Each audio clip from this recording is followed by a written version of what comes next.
আল্লাহ পাক তৌফিক দান করুন। ইনশাআল্লাহ আজকের লেকচার যাদের কানে যাবে, আমরা যদি না খেয়েও মরে যাই, আল্লাহ পাক না খেয়ে মারবেন না ইনশাআল্লাহ। রিজিক আছে, খাবো ইনশাআল্লাহ। কিন্তু হয়তো বা অভাব হবে, টাকা পয়সা একটু কম হতে পারে, অন্যের 10 তলা ফ্ল্যাট হবে, আমার হবে না, ঠিক আছে, অন্যের এত বিঘা বিঘা জমি আমার হয়তো হবে না।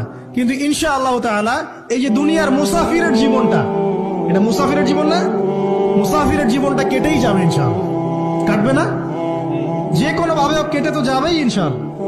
এই যে পরকালের জীবনটা একটা চেতনার শক্তি, জানেন, দুনিয়াতে যত বাধা বিপত্তি আসুক, গাল মন্দ খান, গিবত তহমত খান, কষ্ট হোক, নির্যাতন হোক, একটা বিষয় মনের মধ্যে শান্তি দেয়। কি শান্তি?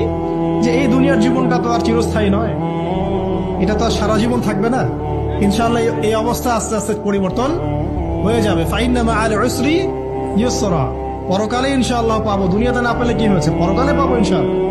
যুবক ভাই, এসব জেনা ছেড়ে দেন, আল্লাহ রাব্বুল আলামিন আপনার জন্য হুর রেখেছেন জান্নাত, ইনশাআল্লাহ পাবেন ইনশাআল্লাহ।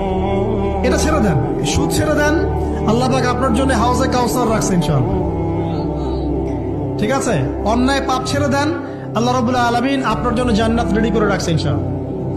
এই দুনিয়ার জীবনটা ধোঁকা, একটা ছোট্ট জীবন, পুরা ধোঁকা, কিচ্ছু নাই এর মধ্যে। আমার কথা শোনেন, এই দুনিয়ার জীবনে কিছুই নাই। চারপাশে অনেক কিছু মনে হবে, আপনার বাড়ি আছে, গাড়ি আছে, স্ট্যাটাস আছে, টাকা পয়সা, প্রতিপত্তি সব আছে।